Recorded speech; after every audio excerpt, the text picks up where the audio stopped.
तो नंद बाबा अथवा किसी गोप ने या बहुत से लोगों ने प्रश्न कर दिया, तो ठीक है, गायों से हमारी जीविका चल रही है और गौएं कैसे जी रही हैं? गौएं तो इंद्र की कृपा से ही जी रही हैं ना। वे वर्षा करते हैं, वर्षा से घास होती है, घास चरती हैं, गौएं खाती हैं पीती हैं, तब पुष्ट होती हैं। तो अंततः तो इंद्र ही हुए न ईश्वर। उनकी कृपा से गौएं जीती हैं और गौओं की कृपा से हम लोग जी रहे हैं। गौओं की जो जीविका है वो महेंद्र के अधीन है ना। इंद्र को कभी कभी महा इंद्र भी कहते हैं, वो महेंद्र, और कभी कभी ऐसे इंद्र कहा जाता है। भगवान ने मानो शंका किया कि ये लोग पूछेंगे कि गौओं की जीविका तो इंद्र के अधीन है, वर्षा और घास के अधीन। तो इसकी आशंका करके भगवान तुरंत बोले, सत्वम रजस तमेति स्थिति उत्पत्त्यंत हेतव रजसोत्पद्यते विश्वम अन्योन्यम विविधम जगत। अब तुरंत आ गए, उनको बहुत शंका है कि ये लोग पकड़ेंगे हमको गलत बोलने पर। तो कहते हैं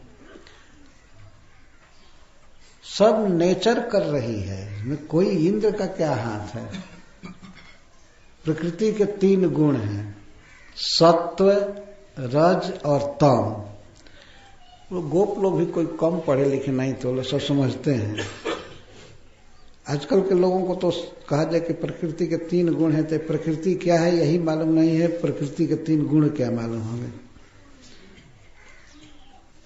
तो वो लोग जानते थे। तो प्रकृति के 3 गुण हैं, भगवान बोल रहे हैं।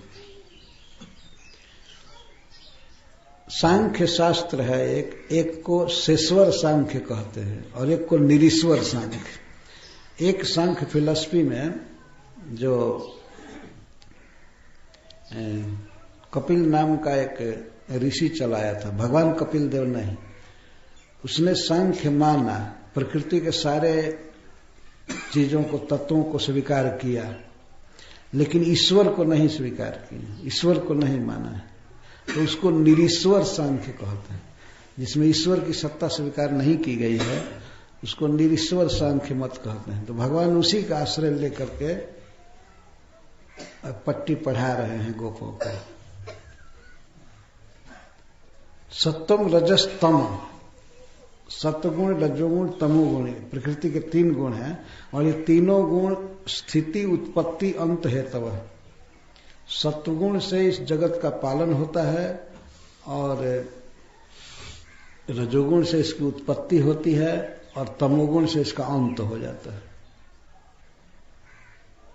पालन करने के लिए घास जरूरी है, गौओं के लिए पानी जरूरी है, तो ये सब सत्वगुण से होता है, हो रहा है। पालन अपने आप हो रहा है, प्रकृति के गुण कर रहे हैं। जैसे कुछ लोग कहते हैं सब नेचर कर रही है, नेचर कर रही है, प्रकृति कर रही है।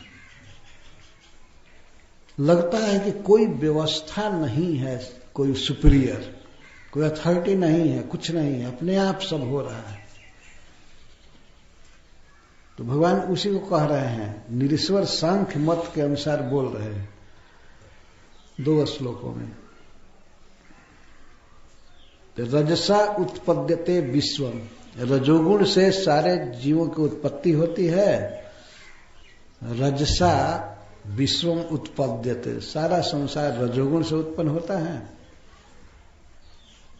ये बात है अन्योन्यम विविधम जगत। अन्योन्यम,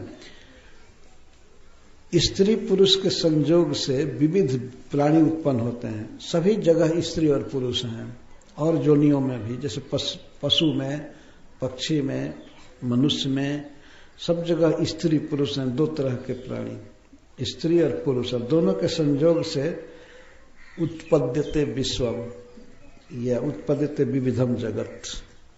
जगत माने जीव समुदाय, विविध प्रकार के जीव देखे जाते हैं। अनेक प्रकार के, छोटे छोटे शरीर वाले, बड़े शरीर वाले, भिन्न भिन्न स्वभाव के, वे सब पिताजी पैदा होते हैं। इसमें कारण क्या है? प्रकृति का रजोगुण।